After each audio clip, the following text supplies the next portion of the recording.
NFL podcast is Biting Kneecaps 24/7. From the Chris Wessling Podcast Studio, it's Around the NFL, the flagship program. Sunday night. We here now. Dan Hansis, heroes, Greg Rosenthal, Mark Sessler. And boys, Omicron, that's going next level. Feels like we are this close to another global shutdown. I get very nervous about that on a number of levels. This whole place, this building feels like a ghost town, and the NFL is not alone. It's happening everywhere as people are kind of going underground as this virus is mutated into something very dangerous. But the big story right now, I think, is the long-simmering analytics culture war that is really now coming to a boil within the football cognoscenti. And this week has been a big one because it started with Thursday and Brandon Staley saying, I hate field goals. I only want to score touchdowns, and all the drama around that on Thursday. Then it comes around to Sunday, the late game with John Harbaugh for the second time in 3 weeks, going for 2, down 1, and once again failing. We're going to get to that game, but it feels like you're either on this side or the other side. I even could draw some parallels, Mark, to the political climate of this country a few years back, where it's getting more and more angry.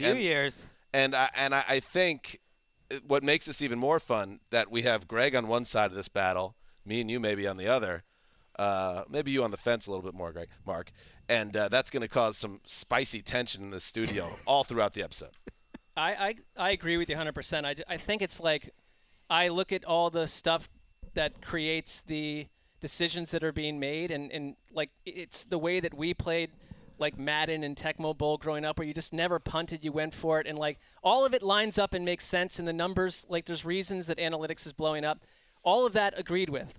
I think sometimes for me it's just like you can't even look at what happened at the end of the Green Bay-Baltimore game, which we'll get into, and even make a comment about it. You just have to say, yes, that's all you do.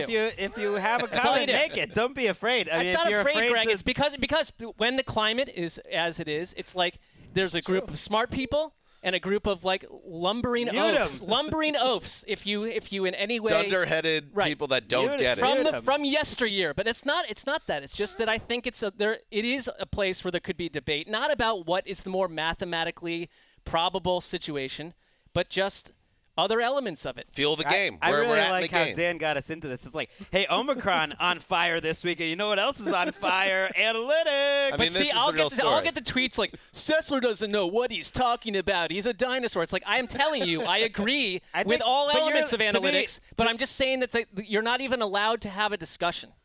No, of course you are. Like, we should have it. And I would say, like, I think what you're reacting to and what I do too is, like, the discourse is tiring in theory. Bingo. Right, but just try to ignore it, I guess. I am bathed in it. 24. Try to ignore like what? Have your own. There's like football game on every night of the week now. There's an annoying. But you don't have to watch. You don't have to. Like, yes, I do. You mute the Twitter. I'm saying like. It's become annoyingly omnipresent as a discussion if you cover the sport now, and I do get the feeling. For instance, a perfect example. So I thought they should have kicked that extra point. Baltimore in this game 3 weeks ago or 2 weeks ago, I thought they should have went for 2. But for some reason, you're not really allowed to take it game by game or moment by moment. It has to be all this way.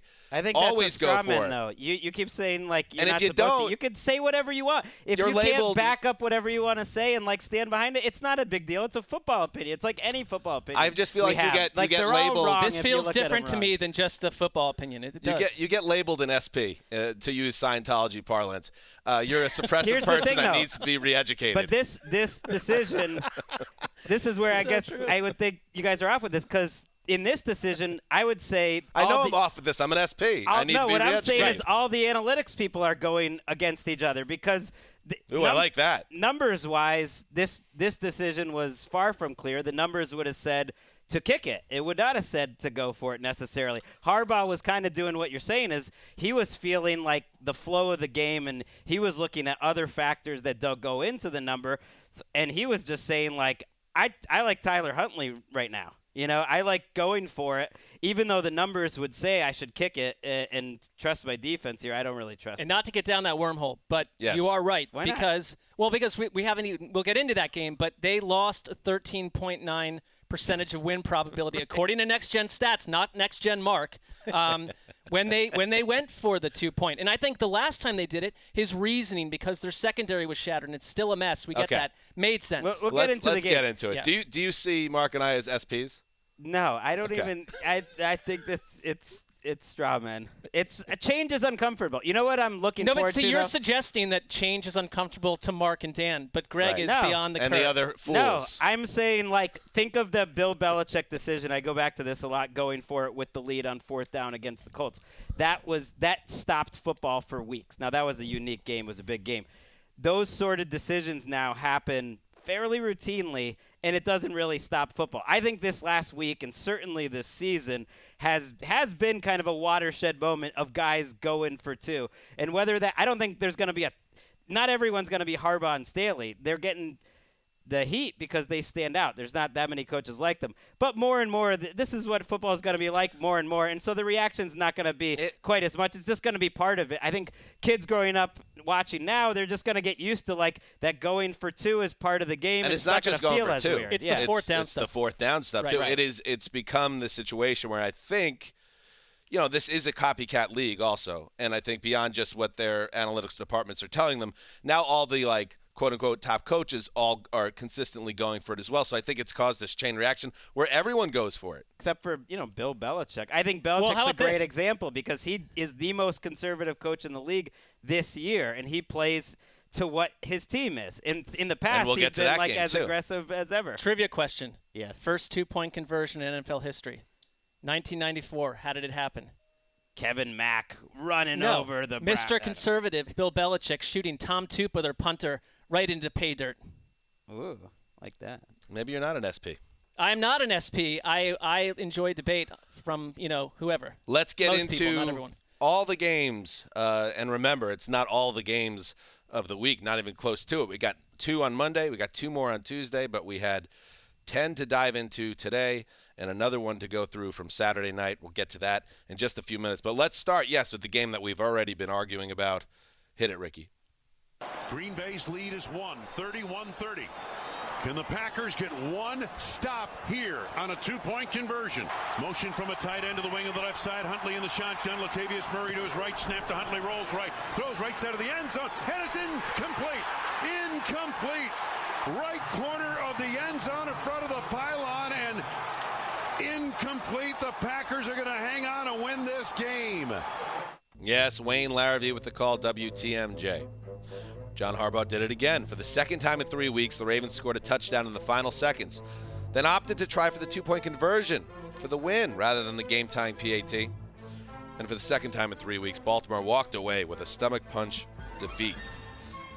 31-30. Packers hold on just barely.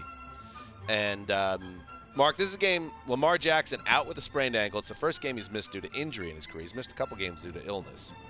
And Tyler Huntley really played well and brought this team back from a 31-17 deficit. And just the fact he had 2 rushing touchdowns where he just stayed cool under pressure, saw a running lane, took it, scored once, scored again in the fourth quarter. And that, I guess, emboldened John Harbaugh to say, I know it's not Lamar here, but I trust this guy to win this game. It didn't work out, but really a nice performance by Huntley. And, oh, by the way, the Packers clinched the NFC North with that win. Well, they've showed total faith in Tyler Huntley, and there's a lot of pressure on that entire offense because you're playing the Packers. You don't have Marlon Humphrey. Marcus Peters is out of the mix. Jimmy Smith tested positive for COVID. Their secondary was totally shattered, which I think, again, like that last game where John Harbaugh made that decision at the end, contributed again to this. It's like, do you really want to tie the game and give Aaron Rodgers less than a minute of regulation and then potentially the first possession in overtime? So I get all that. I look at the Ravens overall, who've got like 18, 19, 20 guys missing every game. That were this another organization, another team, their record would be reversed. I know they're out of the playoff mix right now. I fully trust that they'll get back in it. Fully? Well, you know what? Every time I say that, it goes south. They play the Ravens next week. I strongly trust. I mean, they play the Bengals next week, which will basically decide for that week who's ahead in AFC North. If they lose that one, they're in real trouble. Well, then they have the Rams and the Steelers. So fully, let's strike fully from the record. But they are as a resilient a team as around. And see, I helped you out there. I know it's been a bit of a take slump you've been in lately. I cannot believe that I am even talking about anything at this point. It's just been a nightmare. But I wouldn't be shocked if that Steelers game still has meaning in Week 18. Oh, I fully expect it to. This was an amazing performance by the Ravens to be down that many players. I mean, you just mentioned their entire starting secondary. Oh, right. Yeah, by the way, Chuck Clark, Deshaun Elliott, like their safeties who were so good. Like none of their starting group was around except for Tavon Young, their slot corner, who leaves this game with a concussion. So that's, I think, part of the equation in deciding to go for 2. This was not a game with a lot of possessions. Each team only had 8 possessions in this game, and yet look at the score, 31-30. So I think what you said, Mark, was well said, was that there was a chance here, a 75% chance, if you wanted to go for the numbers, that the Packers were going to get 2 possessions before the Ravens got any. They knew that they were going to get 40 seconds left to go kick the field goal. That's why I figured he would kick the extra point. I assumed that the Ravens would just take the tie because either way, the Rodgers can go get the game-winning field goal, and that should be enough time for Rodgers to do it. So you might as well just tie it and not risk missing the 2. But he just, I think, thought, let's go win it now. We don't want to play any more football because we're the inferior team. That's also a lot of trust in Mason Crosby, who has been like a hot and cold semi-nightmare. I just thought it felt a little different because they did get the stop that preceded the second touchdown, and they were at home, and they were just – it seemed like the momentum was on their side. But you know what? It didn't work out, and you know what annoys me? We just had that long conversation, and Ricky just sent me this tweet from Scott Zolak. This is exactly what I'm talking about. LOL, LOL, LOL, shove your analytics. 0-2 Baltimore, LOL, LOL. I mean, this is like the Capitol riots portion of our side of the battle here. That's the SP. Yeah, these are the people. These are the people. The problem when you look around and it's some sort of argument on Twitter, and you're like, wait, why is this guy on my side? Yeah, that's not good. We try to separate from that because again, I don't think I thought it was a smart. Well, ballsy decision in both cases, but really smart to do it the first time. This time it felt a little bit reckless and almost like, I don't know, it's like if you view yourself as a Super Bowl contender, as a big AFC team, a team that's a division leader in that moment, maybe put some faith in your entire team there to get it done rather than what felt to me a way to steal a win. That's just how it kind of came off to me, like maybe a minor crisis in confidence, like, oh, wow, we might actually be able to steal this thing and get out of here, rather than saying, okay, we've taken control of this game, let's go win it. I guess that was kind of where I came from. I guess I think that's why in 20 years it won't be as big of an argument, because to me, it still is trusting your team to win. It's trust. That Zolak thing's annoying me, by the way. Now. Absolutely. But I think if you just change your perspective a little, it's like it's trusting our team to go win by scoring the 2 points. It's just a different way to try to go win. The annoying thing, and I'm with you, Mark, on this, is that after these games, the entire 60 minutes gets boiled down to that one decision. And number one, it's crazy that the Ravens are in this game at all, that the Packers blow this lead. The Packers should have put up 31 points, and they did. The surprising part is that they're giving up so much yardage to Mark Andrews over and over and over. Obviously, they didn't have an answer for Huntley. They didn't adjust. That was surprising to me to give up 30 points to the Ravens. It is a reminder that, with the possible exception of the Patriots, even the teams that we pump up as big defenses, they seem susceptible week to week to having letdowns. And that's kind of how I saw this game. They had a chance to close it out, and they repeatedly failed down the stretch there. But Rodgers needs his tackles back. It's not just Bakhtiari. It's Billy Turner's out too. And Bakhtiari was practicing a little more this week, so that'd be good. And they might get those 2 back. That's been a big problem for them. He was under a lot of pressure today. Early in the fourth, they were averaging over 9 yards per play on first down, Green Bay. I mean, they were doing fine. And we'll get to the Cardinals in a few minutes, but with this win, a Cardinals loss, of course, the Packers have a tiebreaker, individual head-to-head tiebreaker on the Cardinals. Things are shaping up very well for Green Bay. I just wanted to – I wish Yes. we could go back. I remember Tyler Huntley, preseason star. I talked him up one of these episodes way back in August. Sometimes the preseason matters. Preseason's back, baby. This guy – he was, I think, the number 1 ranked PFF guy in the preseason. He went undrafted. He's a second-year player. I remember seeing all these tweets, or I saw a couple. It's like, ooh, where will Tyler Huntley be starting next year? Like, he's not starting anywhere. He's going to be the backup for the Ravens for 2 more years. They know what they got. This is amazing to hit on a guy undrafted that's this good this early. Like, he has been pretty good in all of his starts and his relief appearances. Are you hinting at some QB drama in No, Baltimore? not Ooh, at take all. that, Greg. Go down that road. See how I that did gets see you. some of those tweets too. It's like, oh, they're better with Tyler Huntley right now. I mean, But they have moved the ball better the last 6 quarters. They're a well-run organization, so it does not surprise me that they've now developed a really good backup quarterback. That's why they're always good. They just know what they're doing. But it doesn't mean they're going to make the playoffs this year, because right now they sit, Mark, in the 8th seed. I believe the 8th. And by the way, does not qualify you. it does not. At I'm this sure time. in 2 years there'll be 11 teams from both conferences making the playoffs in 26 regular season games. But All right. for then. So, yes, that's a big game atop the NFC standings with Green Bay getting another win. Let's now look to the top of the AFC standings, where the Patriots were looking to get back into that one spot on Saturday night. Let's go back in time. Wentz under center. Hands off to Taylor. Taylor, big run. He's at the 45, 50, 40, 30, 25, 20, 15, 10. Touchdown! Jonathan Taylor, 67 yards to the house. JT Painter. Great call by Matt Taylor, WFNI. Bill Belichick will take away your best weapon. Well, not when Jonathan Taylor's involved. The star running back danced through a loaded box and took it to the house. A 67-yard rush. The clincher in a 27-17 win over the Patriots in front of a raucous home crowd at Lucas Oil Stadium. That was a great home crowd. I don't know if it's Saturday night, probably was. Holidays, people maybe on vacation even with all this crazy stuff going on, getting a little loose, having fun. Great vibe for a game. Anyway, Greg, that's the end of the 7-game winning streak for the Patriots, who couldn't quite dig themselves out of a deep hole of their own making. As for the Colts, they belong in that AFC contender conversation. Yeah, they're 8-6. They got a big Christmas Day game against the Cardinals, which is really interesting. Like they're a team that's tied for that last spot, and yet it feels like they're about as good as any team in the AFC. I think it's all very even at the top, and the reason they got out to that big lead was both lines really won.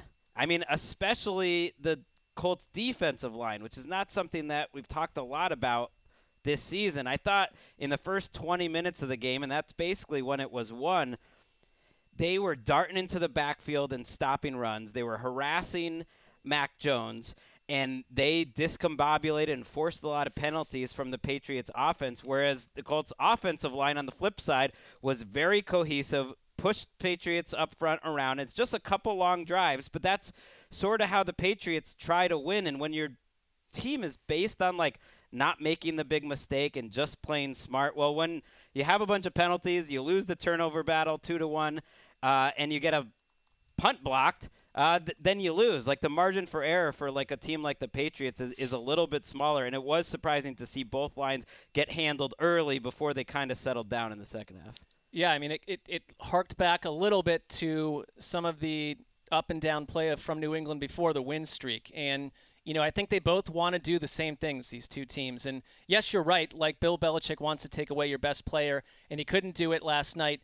I thought the Colts and Frank Reich were much more successful at that. Are they imperfect? Yes. Are they scared of anyone? No. It had massive game of the year energy because I think the Colts went in with a great plan, which speaks to their coaching, and trusted their players to go out and dominate. In the defense, to me, what they were able to do to New England early on, especially against the run, was they just took New England's identity away a little bit.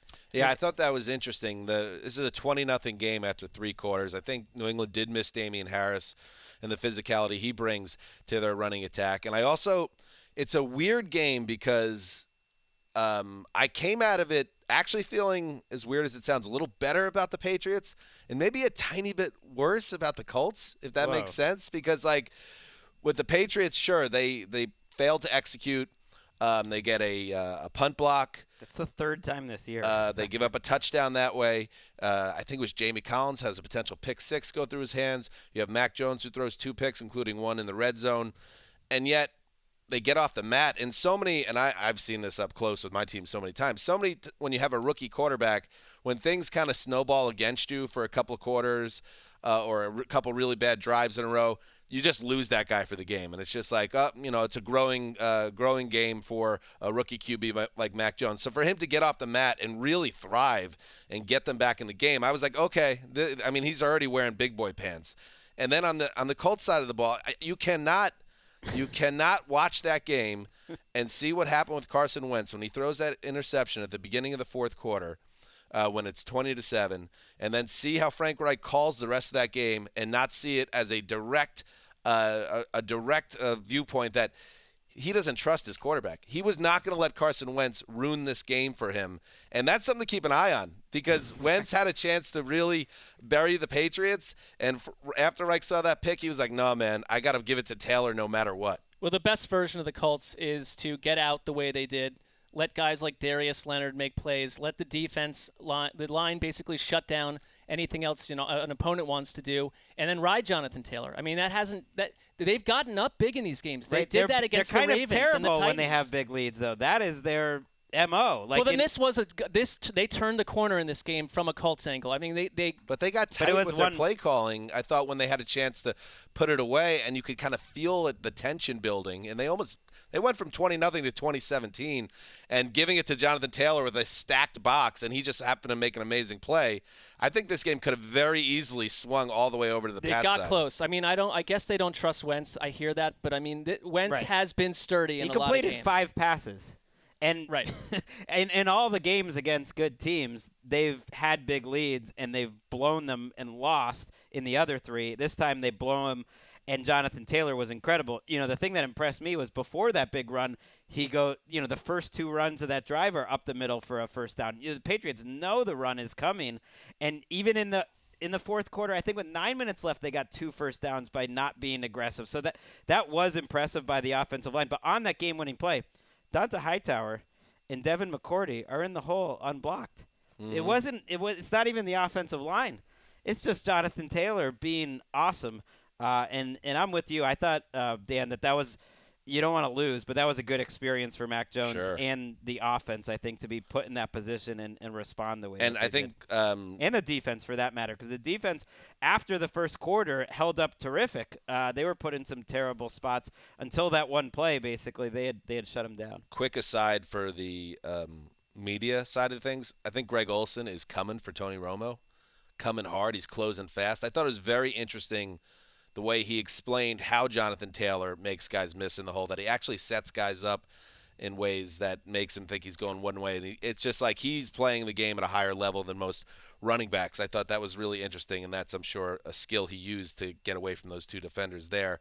He had 7.7. He averaged 7.7 yards per carry between the tackles, Olsen, and the Patriots knew it was coming. Olsen might be number 1 right now. I don't know. But Kevin Burkhardt, by the way, knows friend of the show. Too. Nice Incredible, team. yeah. They're great. Nice and Darius Leonard, like those 2 interceptions that Mac Jones threw, those were incredible plays. The Leonard play mentally and physically, and then the Okereke play those were incredible plays by athletic linebackers. What about the throw across his body under loves. duress to Hunter Henry? I mean, you don't come out disliking either team, but I do dislike something that happened in this game. I don't know why I need to bring it up, but I lost my lock on this, and I'm tired of it. This week of football has been What's up, bro? An ill treat. I'm a half game up now in the battle with the Vikings up ahead. Now you got to root for the Bears on Monday night. How much worse can it get for you? No, I'm not going to be.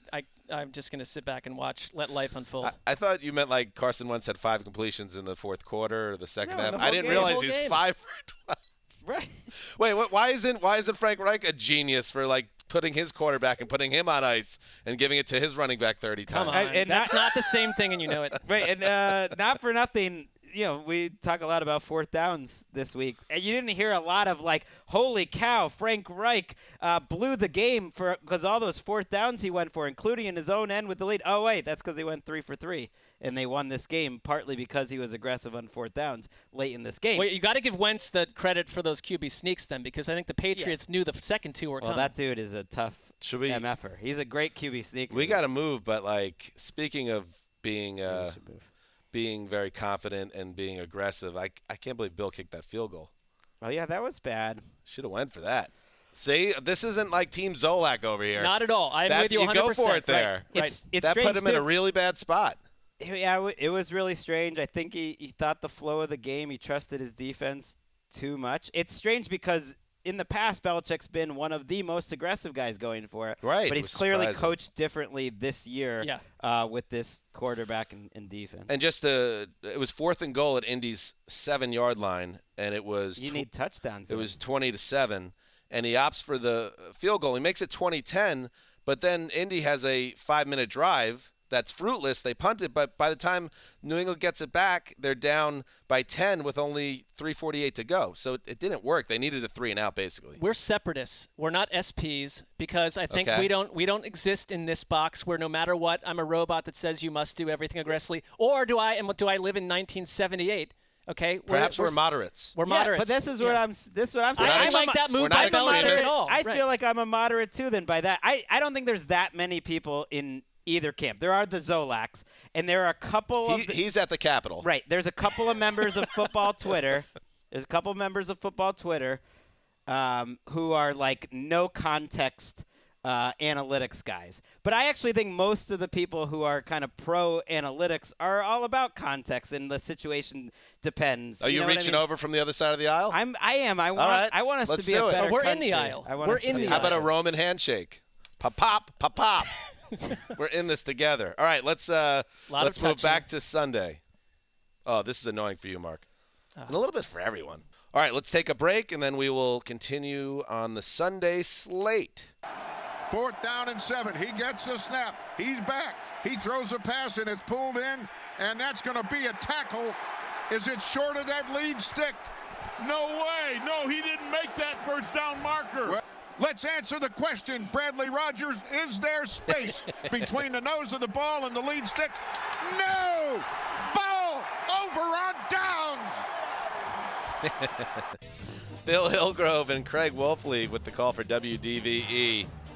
They call him Joe Money. Joe Hayden made a huge impact in his return to the lineup. No moment bigger than when he stuffed Nick Westbrook-Ikhines, inches short of a first down. Really, it was a half yard.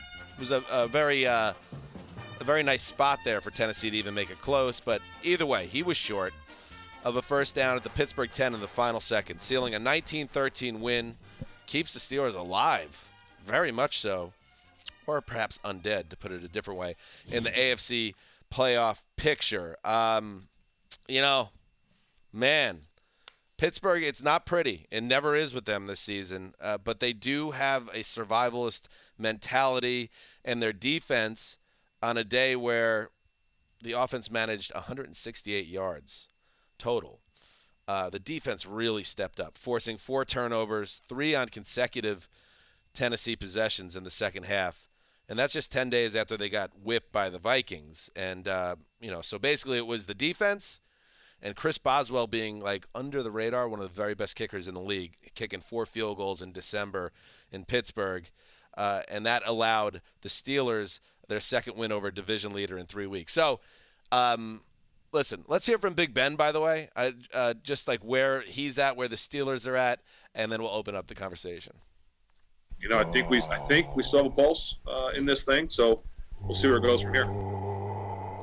Notice a little tell there.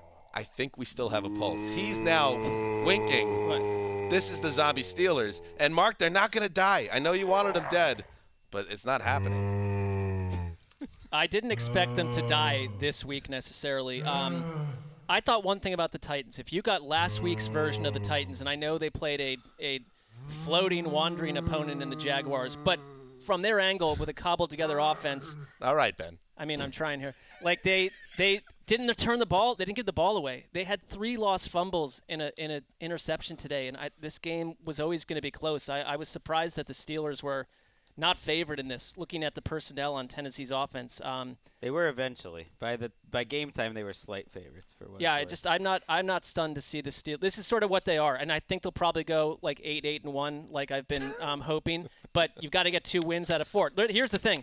I mean, it's going to be tough. You've got the Chiefs, the Browns, and the Ravens. So I totally see them as survivors that will go down. Again, I said that Ravens-Steelers game will be big. Would you rule it out them winning 2 of those 3, though? Not at all. Not at all. But because I think that the league is essentially 78% totally middle-of-the-road operations. Well, what about the AFC North? If they win 2 of their final 3 and they go 9-7-1, that probably wins the AFC North. And they've earned it. They've earned your division games, yeah. Yep. But, like, think about that because – and I got a chance to watch this game. I don't know if you guys got good eyes on it yet. But – this does not feel like a team that's ready to make a deep run in January or be taken seriously against the big team. And yet they do hang around and fight their way through these games. And then there's something that's, again, like with John Harbaugh and the Ravens, there is something to be said for the coaching, that they do feel like they are maximizing their potential right now, as middling as that may be. It's great. I mean, I'm glad Mark didn't watch this game because I was here in the early session, and we'll get to the Cardinals, but there was a lot of stress. If he was watching this closer, he would have seen a 23-yard field goal drive by the Steelers. This is all their scoring drive. A 39-yard touchdown drive. Then their final 3 drives. In the fourth quarter, they recover 3 straight turnovers in Tennessee's end, and they get a total of 2 first downs in those 3 drives, kick field goals for all 3. That is a crazy – our defense is taking over and winning this game for us while the Titans are collapsing type of comeback. It is a TJ Watt Defensive Player of the Year type of game. In the first half, he had a play in the red zone where he had a quarterback hit, forced fumble, I believe it was, shut down a drive there, got 3 quarterback hits in the game, a sack and a half. A lot of this was pressure, and it's these teams kind of being exactly who they've been all season. The Tennessee has shut down the run. They kind of dominated up front. Like, they didn't give up many yards at all. But Tennessee, it just doesn't have any offense, and Julio Jones got hurt again with a hamstring injury again. Who knows? It's not going to happen with Right, Jones. that's these are who these two plans teams have not worked been. with him. Gravedigger, of course, of the Titans Film Room podcast. And by the way, just announced, you know how like on Saturday Night Live on Twitter, they'll show the little note cards like who's coming up in the future episodes. Always. Coming up on TNF, and a huge TNF game between the Titans and the Niners. The Niners. Gravedigger will be sitting in with us on mic to talk that game. Now, Gravedigger. Right, assuming his social calendar allows for such activity. None of that. Yeah, we're not. Oh. Yeah, we got to pull that.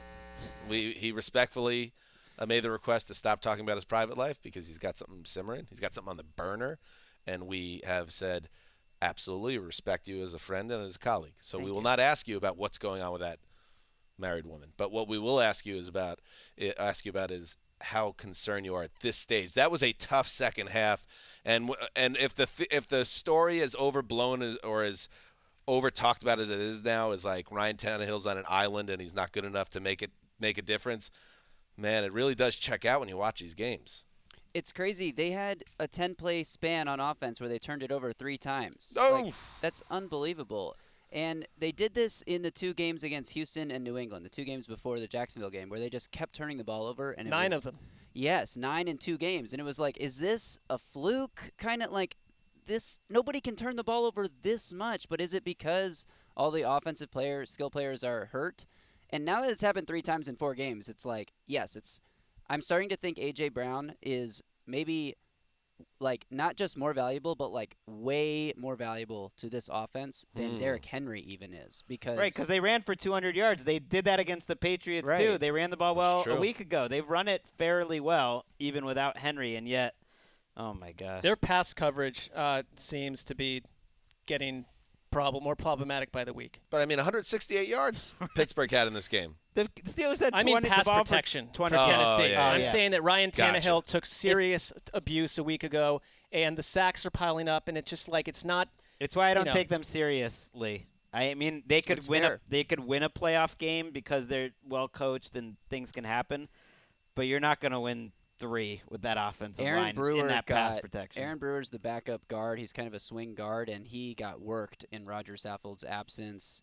They did a pretty good job keeping T.J. Watt from making a lot of plays in the first half, but then in the second half he was all over the place. So I don't know. And if you're curious how Titans fans are doing, and they're very upset because I had them at 12 in the power rankings this week, and they're probably not going to move up.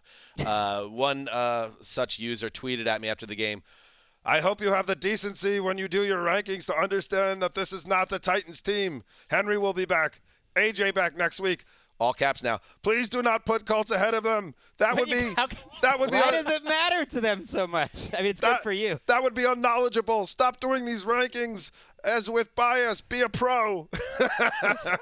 Oh, sorry. Your Colts better be ahead of them. That's your Zolak. I'm sorry. That's not you. If the Colts and Titans are playing in a neutral field this week, Colts -7, I would say. All right, Gravedigger, hang in there, buddy. Gravedigger. Let's keep moving. Goff leans in. There's the snap. He's back. Goff looking, throwing deep right side. Wants Reynolds. Got him. End zone. Touchdown, Detroit Lions. Oh, baby, what a dart.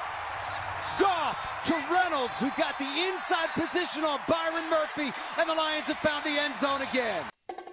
Oh, the bongos for the Motor City Kitty Cats. You have fun with your bongos. Con.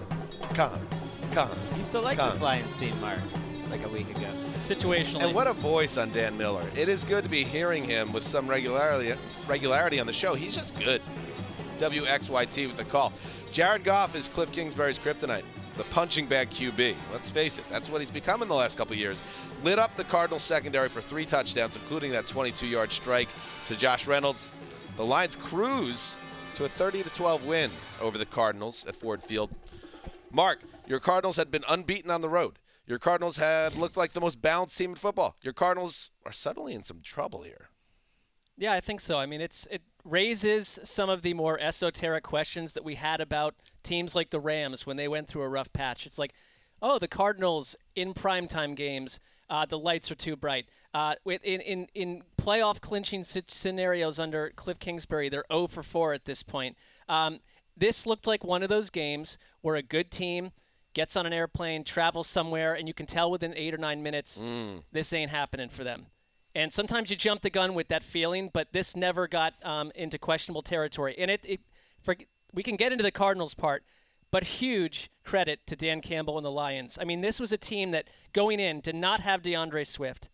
Jamal Williams was out with COVID. TJ Hawkinson is out. They are playing with guys like Charles Harris on defense, who has been awesome as their first-round pick. Josh Reynolds, though, has stepped up as a receiver. Guys like Craig Reynolds. Amon-Ra St. Brown is really coming to his own here. I mean, but if you look at the roster up and down, it's like, wait a minute, what? You get why their record is. But this is why the story's about the Cardinals. Like, to the Lions, it's like, that's really, they've showed a lot of positive signs the last few weeks, and Dan Campbell is such an upgrade, it seems, over Matt Patricia. But to be as talent deficient as they are, to be as banged up as they are, and to blow out the Cardinals, like, I'm with you in that you can't overreact because, like the Rams and so many other teams, there are times in a season where you go into a funk. I think that's where Arizona qualifies right now.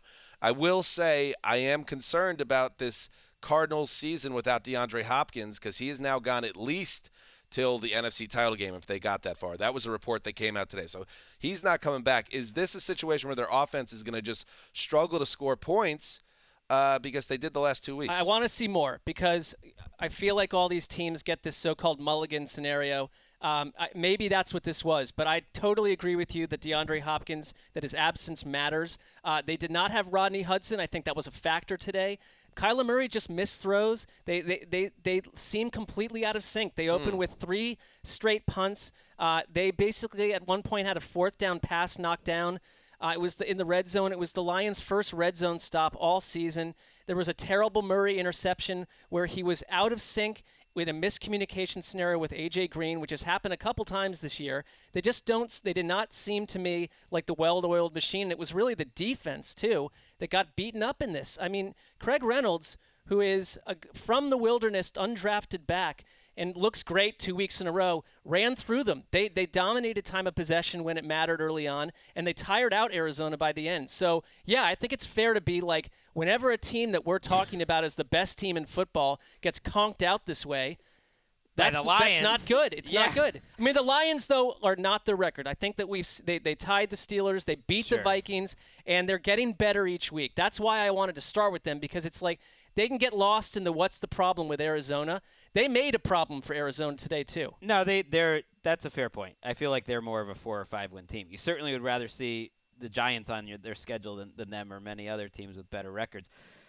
That said, you're the Cardinals. You lose by 18, and the problems that they have are now becoming repeating problems. Number one, they have gotten pushed around in terms of their run defense, and now you have the Colts coming to town. So we'll get into that game later in the week, but that's been a problem. And then Hudson being out is huge, but their interior line in general has been a problem lately, and especially when you've got a shorter quarterback. That whole idea of Kyler Murray as the MVP, that is long gone. Well, send that down the river. That's long gone. And Mark, during this game, it was. I remember I said one of my favorite or surprising moments of the season was watching him melt down when the Bengals were losing a couple weeks ago, and was confused because he was mad about his take being wrong. It's a hot take apocalypse for Sessler right now.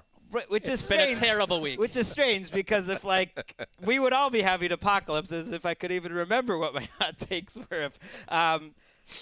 During this game, he muttered under his breath. You know that cutting sort of mutter where it could cut glass. Oh, I've heard it. I'm done rooting for any teams this year. That was one. And then there was multiple. I wrote it down multiple times. Oh, God. I think, oh, God happened 3 times. And it was all Cardinals related. So, Cardinals fans, you got a man that has your back here, and Mark says. Well, look, it's like what I'm done with is pet teams. I think you said pet teams. That's it's like I grew up in a no-pet household, and I'm back in a no-pet household. I'm not clinging to anyone or anything at this point. I'm just going to do the best I can from here to the end. That's good. All right.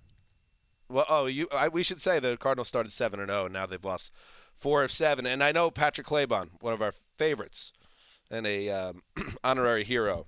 If you're listening, Pat, listen to this quote very closely from tight end Zach Ertz. We can't let this thing spiral. Momentum is real in the NFL, good and bad.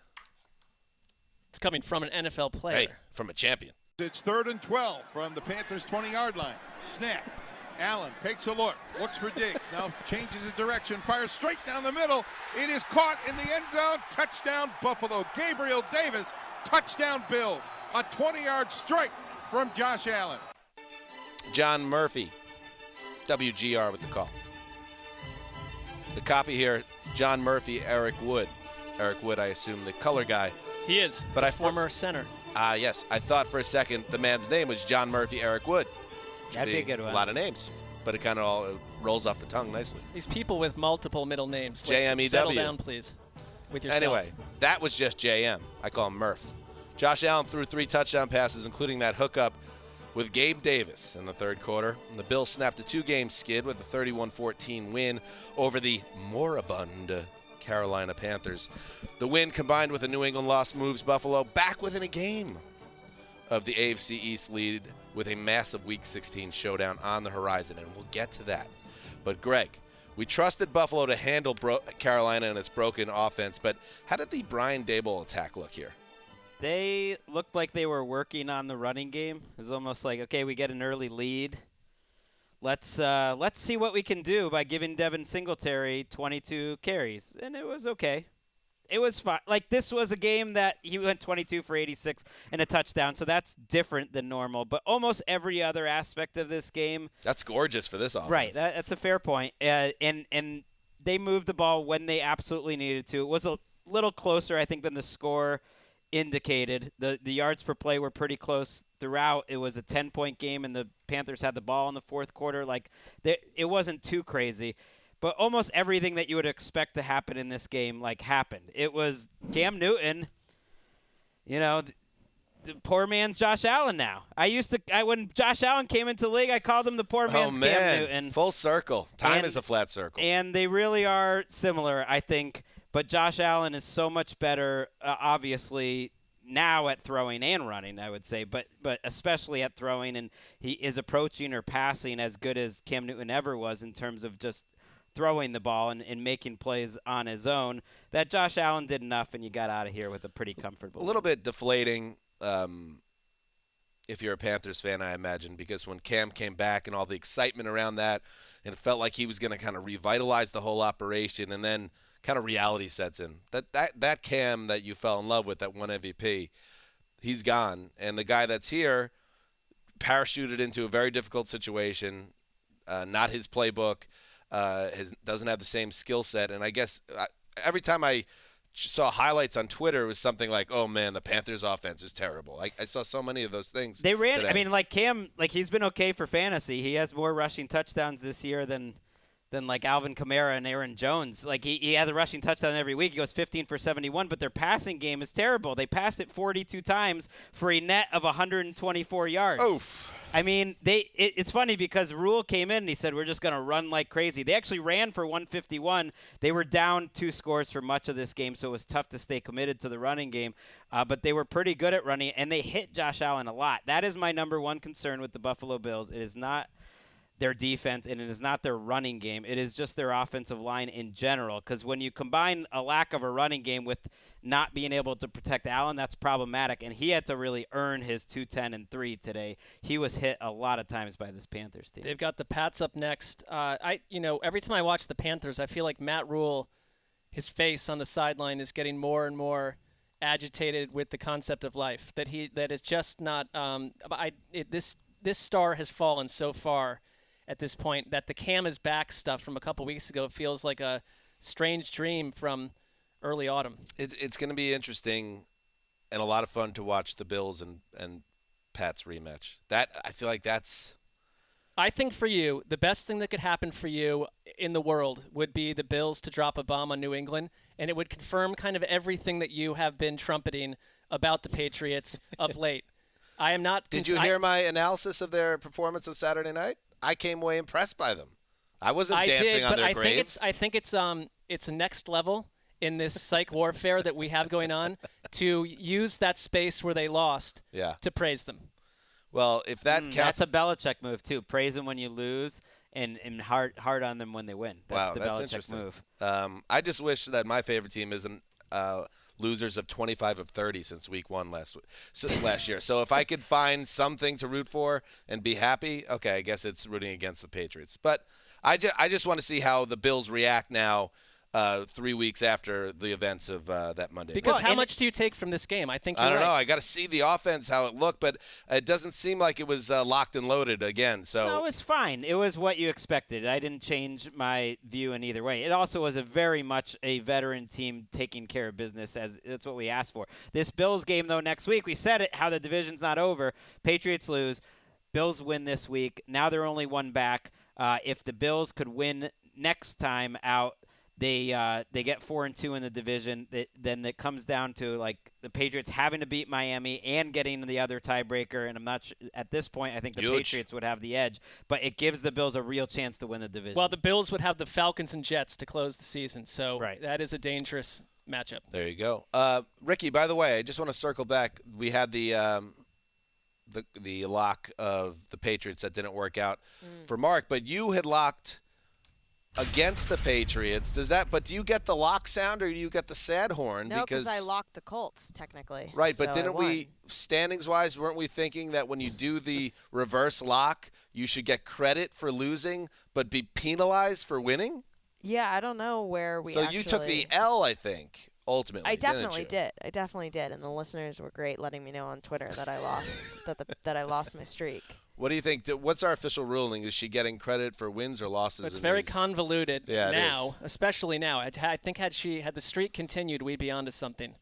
I think we're just in the low part of mediocrity at this point. I mean, I think it was like 6 in a row locking against the Patriots. So either the winning streak ended or the losing streak. It's tough. I don't think. Yeah, you can't get credit because some of those times Oh, wait, they were always locked against. It's Right. you're getting credit for a win when the Patriots were, like, out of the number range, Right. for instance. So that also would be confusing. She was veering towards know what I mean? purity Yeah. in terms of defeat. It's very And you had a lock-off win over Mark, but was it really? It was kind of a lock-off law. I mean, Right. you're kind of operating on a different level than the rest of us right Yeah, now. it's- We're just trying to play catch-up. Yeah, it's tough. All right. And to be fair, she only switched to that strategy because she was in a hole. I mean, Greg, you don't need Yeah, to we don't need it, exacerbate Greg. the situation. We don't need it, know. Greg. I'm just saying. We don't need your. Was it like week 2? Your is my point. man-spreading, Was it okay? like We week don't 2? need this I mean- toxic masculinity. Ricky's just doing her best here. I mean, I'm not. I'm right there near the bottom. Hey, we got your back, Rick. Thanks. Don't worry. All right, we got to take a break, right? Yep. All right, then we'll be back. The Bengals don't huddle. They snap it to Burrow. Throws downfield for a wide open Boyd. Catches at the 30. Great jump cut. Back toward the middle of the field to the 10. The 5. Touchdown! Bengals! A 56-yard answer. Joe Burrow to Tyler Boyd. And the Bengals are back in front. That's me doing color commentary. Nice. Nice. Looks good. That reminds me of a guy I used to work with. His response to anything was just, nice. It's good if you get paid for it. That was Dan Horde and Dave Lapham, WKCY. Thank God this game had that play because there wasn't much else to get juiced up about. Joe Burrow and the Bengals offense was silent on Sunday in Denver. That is until Burrow connected with Taj Boyd. Nice on the 56-yard touchdown that allowed Cincy to escape. Ricky, can we isolate that nice for future Bengals talk? Escape town with a 15-10 win over the Broncos. Greg, it's hard to feel like we could trust the Bengals even after this win, but, I mean, this is a first-place team. Sure, and that's good. Go get a win. It doesn't really impact how they're going to play next week. But I don't want to hear that this is some sort of great Zach Taylor moment. Nice. I mean, they had 12 first downs and 249 yards in this game. You got the job done. The defense made it stops against Drew Lock when they needed to. Teddy Bridgewater left this game. Scary. Yeah, with a really scary hit. Body wasn't moving, but they did say he had feeling in his extremities, and it was a concussion, or they were checking for a concussion, and he was in the hospital being checked at. So the Bengals got it done, but my focus here is, as it often is, on game management. Vic Fangio's terrible at it. Broncos fans know. Sometimes we can get lost in the game management, and that's not the most important thing.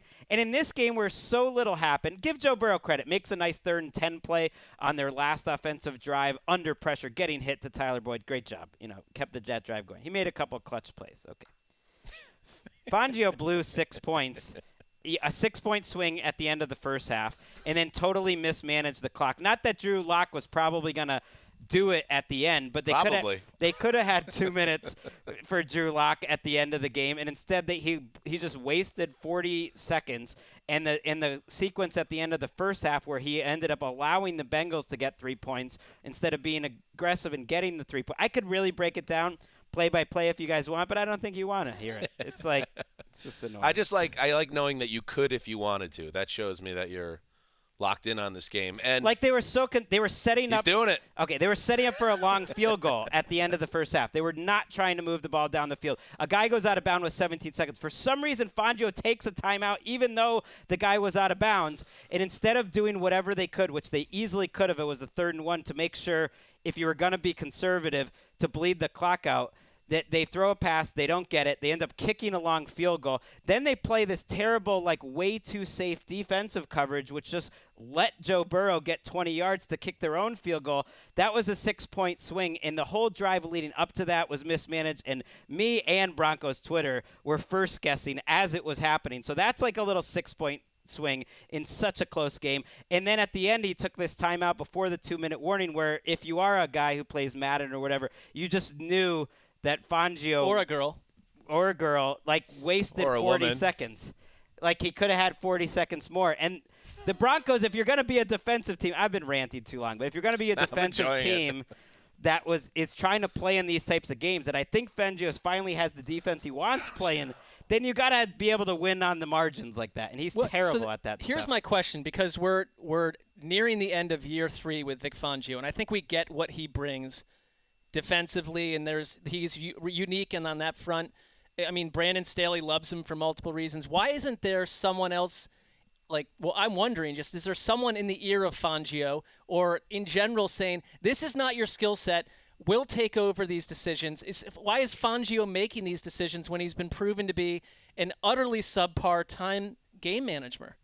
The game's moving fast. I don't know. But it's like either he hasn't put someone in position to help him. It feels like in 2021. It's Shermer, too, how they approached that drive. It's Teddy a little bit, too, in terms of how lackadaisical it was. But it almost felt like that's how they were coaching it. But it was more the use of the play calling when there was 17 seconds, too, to throw a pass there, not foreseeing exactly what happened. And it honestly felt like whoever's winning 6-3 at halftime is going to win this game because there's so little offense. Every once in a while on the show, you have a summertime take that you get locked into, and you end up saying it repeatedly, and then it becomes a thing, and then the fans get on you repeatedly. And me being against Drew Lock was something that brought much derision from Denver. What do they call themselves? Broncos Nation? I don't know. Do they have a thing? I'm sure some use that term. The not Broncos all. wagon. They killed me on Twitter for weeks, and then we fast forward to the present, and Drew Lock is not the guy. Is that this offseason or that was last offseason? Yeah. Wes pushed back for you a little bit. He wanted to give Drew Lock a chance a little bit. That last drive, I'll just go through it. 1st and 10 at the Denver 25, down 5 points, 64 seconds on the clock. Incomplete pass, holding. So now it is 1st and 20 from the Denver 15. But that incomplete pass, I know there was a penalty, but it could have been intercepted. We should throw that in. Then Drew Lock pass incomplete short middle to Jerry Jeudy. Also could have been intercepted. Now That's the Mike Helton one, right? Now it's 2nd and 20 from the Denver 15. Drew Lock sacked for -9 yards. Now it's 3rd and 29 at the Denver 6. Drew Lock short pass right to Jerry Jeudy, pushed out of bounds, 9-yard gain. Penalty on Cincinnati, offside. So it's 3rd and 24. Drew Lock throws into coverage. Jerry Jeudy incomplete. 4th and 24. Drew Lock throws it 27 yards out of bounds. Game over. I just want one of the Drew Lock people that are Broncos fans to come to my Twitter feed and say, you know what? Respectfully, I apologize for all the mean things I said. You were right about Drew Lock. Just one of you can speak for the entire Broncos way. That would be that's all I ask. A next level step by them. I mean, I think we lost some Drew Lock people when he appeared earlier in the season was a total disaster too. Yeah, it's like all the Teddy had one of his worst games of the season before going out to injury, unfortunately. But we've seen what happens when Teddy leaves. They would not be 7-7. They would be 4-10. But in the end, I don't know if there's much of a difference other than they're going to have a worse draft pick because they needed this game. We got to keep moving. So I don't want to get into the Teddy culture wars. No, we don't need to. But if they had someone better than Teddy, they'd probably be 10-4, and we wouldn't be talking about Vic Fangio. No, I'm not. Well, yeah, but how do you find someone better? It's like Aaron Rodgers is someone better. I know. All right. It's like who are they going to get? Who are they? We don't need to. Let's move on.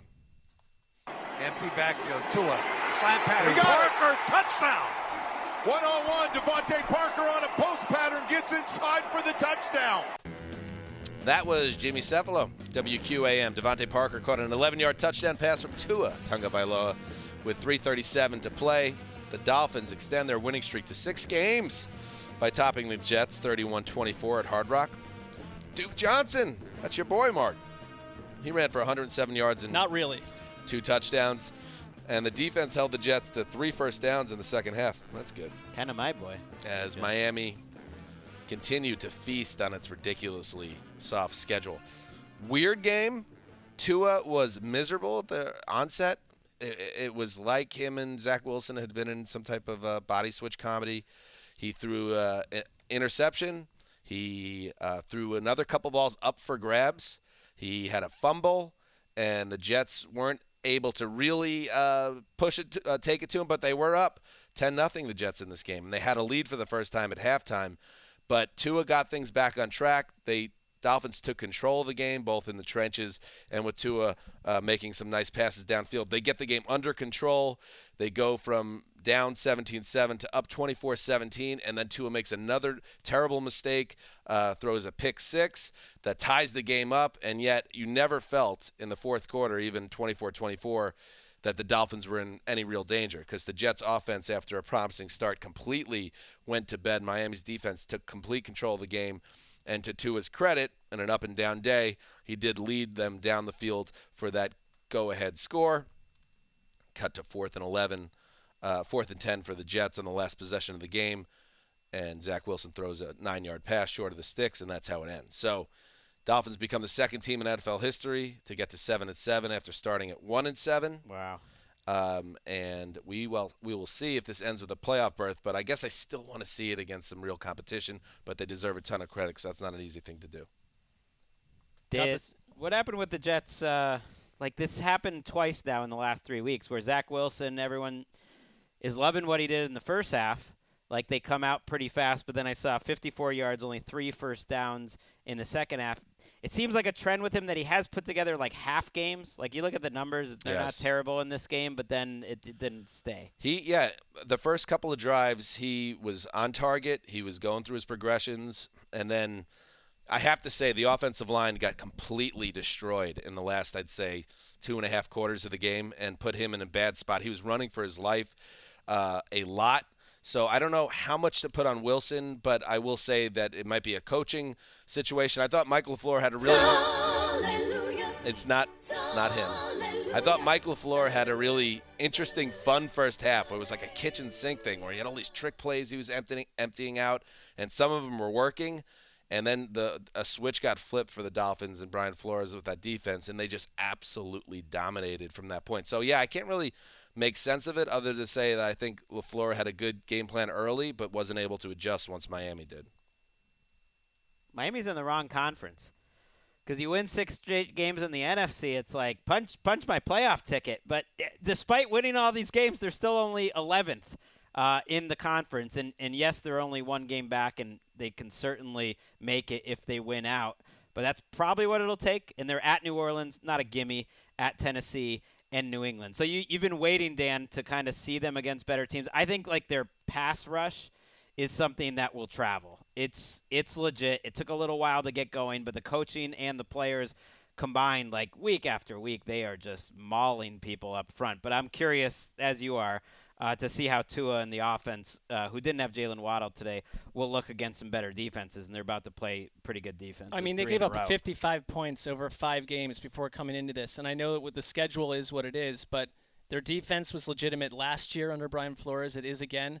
I'm with you, Dan, though, that there aren't a lot of things to point to and say the ceiling is here the way we look at the Colts. Or the schedule set, even, they're out of this insanely soft portion now. But you say they're in the wrong conference. Well, they got the Jets twice and the Texans once in the 6-game stretch. And then out-of-conference games incled the Giants and Panthers, 2 of the very worst teams. Yeah, I just mean, like, they've been treated well. 7-7 in the NFC, you're in right now. And in the AFC, you're buried. But do I think, like, 12th. The Saints or Titans the next 2 weeks are bad matchups for them? I don't. So I think they have a chance to really sneak into the playoffs. I don't like their chances once they got to postseason play, but – man, it's been.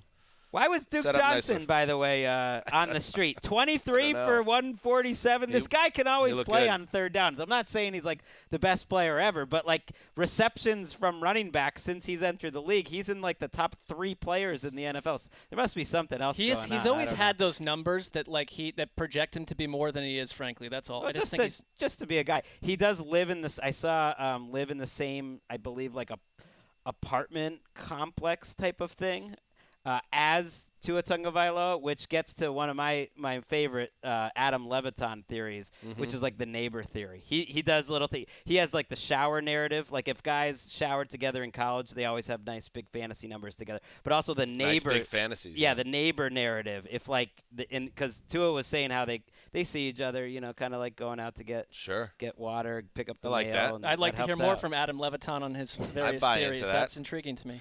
All right, let's check in with the other moribund New York franchise. 2nd and goal at the 1. McEwen motion. It's New Jersey, don't you forget it. Motion, play fake. Prescott looks right, looks left, throws it in the end zone, caught. Touchdown to Dalton Schultz. Brad Sham, the Sham God. KRLD with the call.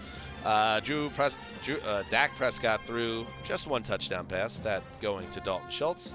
But that was enough for the Cowboys, who rode their defense to a 21-6 win over the who exist mostly in theory at this point. The Cowboys' defense forced 4 turnovers for the 3rd straight game. But, Greg, how'd you feel about this perplexing offense? Same. This was the ultimate just repeat of their last 4 weeks. Uh-oh. It's like, remember, it felt like the Chiefs were in the same game every week for about a month. That's the Cowboys. DeMarcus Lawrence and Dak Prescott made a bet of some sort. Maybe it was just sort of an honor, because they're not officially allowed, that the defense would force more turnovers than the Cowboys offense scored touchdowns, and DeMarcus Lawrence won. Big W. Largely because of DeMarcus Lawrence, who was an absolute beast. Maybe that's the slightly newish narrative out of this. He's been good the last few weeks since returning, but he absolutely took over this game for a big chunk of it. And just if he's peaking and Parsons is peaking, that's crazy. Trayvon Diggs had his 10th interception. Gregory had a big return last week. They have so many pieces on defense that I struggle. I don't know if it's just because we were so used to looking at the Cowboys as this like offense first juggernaut. Like I'm struggling cognitively to kind of make this process that they're now going to make a playoff run on the backs of their defense. Is that just where we're going now? Well, I think that wanting any of these teams just to ride their defense to the Super Bowl, I mean, that feels tricky because when their offense was special, it felt totally unstoppable. And it is what it is at this point. Well, they're like they really are just like the Chiefs, I think, earlier in the year, and I think they're just glad to be banking wins while they're struggling offensively, and they almost have to know that their offense has to be a lot better for them to go where they want. They are 10-4, and that's pretty amazing if you think back to the beginning of the season. We did not expect them to be 10-4, much less with Dak Prescott struggling this week. 41 dropbacks against this Giants defense, which is like no great shakes. 202 net yards. You bring it back, no great shakes? No great shakes is back, baby. Bring it back. They didn't have a play over 20. Shakes, they didn't have a play over 20 yards. The Giants with Mike Glennon, who had 99 yards passing and 3 interceptions, and then Jake Fromm, who came into the game late. Oh, nice. Actually had more yards per play than the Dallas Cowboys in this game. And that's just weird. Yeah. And the Cowboys ran the ball well. So that narrative, forget about that. It was all about their passing. Zeke said he was feeling healthier going into this game. Did he look a little better? He went 16 for 52. He looked boring. Fine. Lamb dropped 2 or 3 passes, which would have helped. But Cooper had 5 targets for 8 yards. Like, it's just not there right now. So now, we have they are the mirror version, I guess, of Kansas City, or at least before the last couple of weeks. And that's slightly underwhelming as a football fan. I like the Cowboys when they were the shoot-it-out offense. But this works too, I guess. They're going to win the division. They're not going to, Philadelphia is not going to catch up with them. So if you look at the Cowboys' schedule, it's all in the division, and they're not out of it for the 1 seed, as crazy as it is, because they're going to be favorites in their next 3 games. And if they could get a little help from Green Bay and Tampa, who knows? They are rock solid lock to get taken out in January. Oh! Wow. Definitely. Wait, I thought you were giving up on take. Absolutely, for sure. They will lose in the playoffs. Okay, well it's not that bold. Yeah, I guess. I'm not even suggesting it's bold. That's true of every team except for one. I was wrong. It's not all in the division. They do play the Cardinals in Week 17. Wow, this Cardinals schedule down the stretch really sets up for them to kind of be in the crosshairs. Uh-oh. All right, let us now move to the 49ers. We're looking to keep their momentum going. 40 seconds to go. Moving in motion, Jeff Wilson Jr. It's a handoff to Debo out of the dead pool. Gets wide left. Touchdown! San Francisco! I love it. Greg Papa. Yeah, Papa. Can BR with the call. Jimmy Garoppolo threw for 235 yards and a TD. It's a very Jimmy Garoppolo line. And San Francisco ran for 3 more scores, including yet another Debo Samuel scamper that you heard there. Niners won for the 5th time in 6 games, beating the Falcons 31-13. Mark, nice take-care-of-business win over a fraudulent Falcons operation. Yeah, you said it felt like what we've seen from Debo, and it felt like what we've seen from the Niners during this hot streak that they're on. A little bit of a slow start. Then they scored on 5 straight drives, including 4 straight touchdown drives. And the difference here early on was their defense. Nick Bosa was awesome in this game. Left for a little bit with a presumed concussion, but came back in. They shut down the Falcons 3 times inside of San Francisco's 10-yard line. They also recovered a fumble at one point. They to me, this was what you look at with the Niners and say you can project them as a playoff team and feel comfortable with what they are. George Kittle had a George Kittle game. Deebo Samuel did what he did. And Jimmy G, when you get a game like this where he's not turning the ball over and turning Kyle Shanahan's face beat red, you're fine. I mean, the Falcons, we know that they came into this with the last in team DVOA, a little bit suspect, not their record. They looked like it today. They couldn't protect Matt Ryan. They couldn't get anything done. They've been pretty steady. I know they got lucky last week against the Bengals somewhat, but they are 5-1 in their last 6.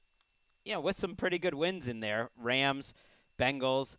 You stomp out the Falcons, which is what you're supposed to do, but I hate that term, like the team you don't want to play in the playoffs. But they certainly feel like a team They that could deserve win. a seat at the table. Right. Absolutely. But they also feel like a team that could compete or beat any team Sure. in the NFC. They were I would want to get away from them and get to whoever's taking that 7 seed. This is what I want in a wild card team. They're frisky. They can get hot. They have some exciting players.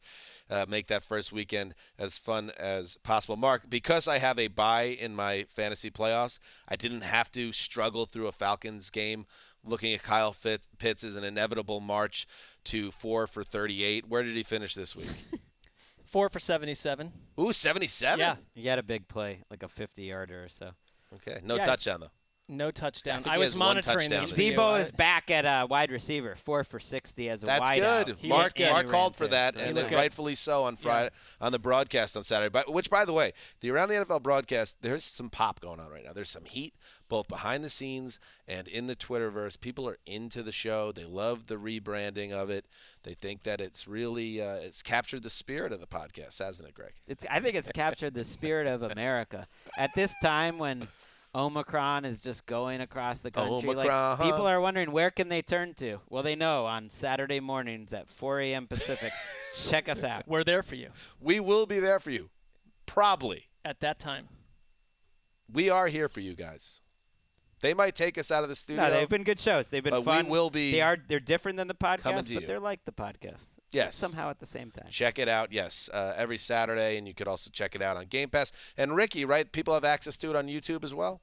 That's right. It streams live on YouTube and then stays up on the main NFL YouTube. And how do they find it? Just type in what? Yeah, if you go to the main NFL YouTube page, it'll pop up as like being streaming live. I think it's 10 a.m. Pacific, Yep. which is 1 p.m. Eastern. and then 8. Right? Something like that. 6, 5. All our blokes and Yeah. blokettes out in the And UK then it's up. and beyond. Then they put it up pretty soon after that. Yeah, so you can Have a find it. pint and enjoy the show on a Friday. That sounds nice. For sure. All right, let us take a break, and then we will wrap this thing up. Blokettes. It doesn't work. What is it? It's blokes and Well, I don't know what they would. You're saying what is a female version of bloke? yeah, in the UK and surrounding territories. Well, I'm not going to Well, say that I know. you have that territory I was on like lock. 4 years old when I lived there. I Yeah, wasn't but it made. calling people it's blokettes clearly or made blokes. such a huge Ricky, impression. On While me.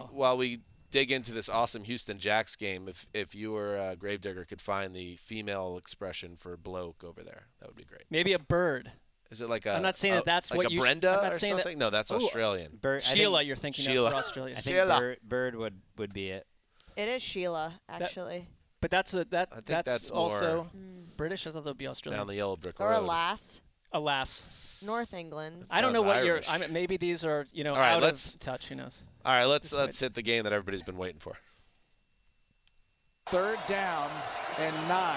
We're gonna get a At the million Jacksonville tweets 43, about that, Mills so out of the gun. They some throw the regrets, screen to but we're Cooks, gonna. left side, trying Don't to find tag me. some room. Has the first down and more. 30, 25, 20, 15, 10, 5. Rock and roll. Touchdown, Houston. Brandon Cooks to the house. Something about that rock and roll one. It's like a play-by-play guy from 1987. I like it. It's kind of throwback. Mark Vandermeer with the call, KILT. If only the Texans could play the Jaguars every week. David Culley's team completed the season sweep of its division rival with a 30-16 win at the Big Chlorine Tank in Duval. It was the Jags' first game without the deposed Urban Meyer. proving definitively he was not the problem in Jacksonville and should see every penny of the 5-year deal he signed with the team. That's business. Interesting. That is business. Mark, everything I said is correct, yes? Yeah, I mean, I'd go so far as to huddle if you're team ownership, team brass, to say he's not the problem. Maybe we bring him back, mea culpa, and start this over. Fired with cause? How about cause for apology, the results that we saw today in Jacksonville? Yeah, I mean, it might have helped today. This is the rare game. Quick on this one, Mark. Huh? Quick on this one. Oh, I'll be quick if you'd like. How quick do you want me to be? I don't know. How about a little 30-second synopsis? How about a little love for Brandon Cooks, who's it's sort of been a hostage scenario for him in Houston, but a 100-yard game today. He's been very good. He's been their dude week after week. Davis Mills, who started last week 14 for 14, opened 13 for 15 today. So I'm telling you, I don't know. Obviously, they're going to have bigger plans, and they could have a whole new coaching staff after this season. Their GM gave a vote of no confidence a couple weeks ago. So TBD. But Davis Mills gives you a lot to think about in terms of not a lot, Does but he? It gives you something to think about because he's not been a disaster. I mean, I think you found your solid number 2, but that's not the worst thing to have. He's been okay, but it's like he's been just in terms of his performance, he's been as good or better than Trevor Lawrence and Zach Wilson. There's no question. Yeah. I don't think the degree of difficulty with what they're having them do merits they also some of these 14 for 14 showed some starts. faith in him. They let him throw only up a touchdown on 3rd and long late in that game. Heard the buzzer, and right? people, all right, we're out of here. People were surprised. It was almost like the coaches were a little surprised because it got a little rainy Did you watch this during the game. I kept an eye on it. It was a rainstorm during the game, but you might have known a little earlier in the week that it was going to rain all over Jacksonville because the Houston Texans, don't disrespect them as big-time underdogs. The Rainmaker brings the rain. Brings it. How do we not have the graphic out, Ricky? Where's We the don't need Rainmaker? that horrific graphic. Did he tell you not to use it? No, there I it didn't is. say anything. We're back here again. Hey, Mark, you got to give it up. When the Rainmaker brings I mean, they won. He delivered too. I mean, if you want to. And by the way, I threw another one out during that show, and that was the Bills covering, which also came. I asked Ricky 2-0 to check the file on that, and you weren't clear, really. You were a little bit like, give it to the Rainmaker. You said Bills by 40. And you were like, well, I said the Bills to cover. That's Bills covering. Okay, we're just trying to parse the language of the Rainmaker, but that makes sense. It's just Rainmaker lexicon. They barely did. It came down to the last play, but that's 2-0. That's a nice Another moment. one got moved, but the Texans was the one I really felt in my heart. Know, everyone got all cute with Urban Meyer's gone. That's worth points. Not so much when you're going against Davis Mills. You actually said that about. Well, it was a Meyer. fact. The spread moved. Okay. Do you know a part of this Pat McAfee empire that's been built has been built on the back of him getting very involved with the sports betting and his listeners cashing in on the McAfee predictions. We could get our listeners rich off the Rainmaker. This is not what we want to be. I thought we attempted that last time. Right. We are not. Well, the Rainmaker hit an unfortunate drought, if you recall, and that's what led to the end of the Rainmaker. But if he's on a hot streak. Ride that hot streak. He's on a heater. Well, the key for all these is there's no accountability. You only talk about it when you win. You win. Pay for Christmas. Get behind the Rainmaker right now because he is on a heater. Right. What happened last time was a couple families were put out on the street during Christmas because they did what you're asking. Exactly. And they came to Greg, and did Greg lift a finger to help anyone? No. It's just then it's I'm you're an adult. retiring You're on making 2-0. your own decision. Although we got the Eagles. No, the don't Eagles retire coming now. So worst case 2-1, but yeah. Got the Eagles coming up, but this was the one that was near and dear to my heart. Well, you're saying you're going to walk away from the Rainmaker? Well, we'll see if it's any catching if fire. Any, I don't think you can. If any, I feel this was one of my favorite of the year. Heavy underdogs to the worst offense. Mark said it. The worst offense he's seen in about 5 years. That's true. I said since 1986. Right. Getting rid of Urban Meyer doesn't solve that in one week. How about an act of altruism? Just you want to help our listeners pay for braces, college, prep school, Christmas. Have you seen my locks record? I don't feel confident enough. Yeah, but this is different. This is a special skill of yours. It's a special different. talent. And what are some other things we could be paying for? Leisure. Leisure. Next level leisure. Night at the pub. Multiple nights at a pub while staying upstairs in a bed and breakfast. Honeymoon vacation. Maybe like a new outfit, because when you look good, you feel good. And when you feel good, you play good. New I mean, outfits. you could someone like, the Gravedigger has extra expenses that are cropping up. You could pay for those types of extra expenses. Well, we don't talk about that. I said it in a roundabout way. Yeah, but he had asked respectfully. Erica has expenses that I don't even know how to drill down to, but I'm sure that you have a lot of lush hobbies. What is that? That cost money. I don't know. He pivoted to you. That was a weird. Yeah, that was strange. Little moment. I'm just listing things that might cost money. But congratulations, Rainmaker, because you're feeling it and you're lighting up the wallets and purses of all the blokes and lasses across the way. All right, Sunday Night Football.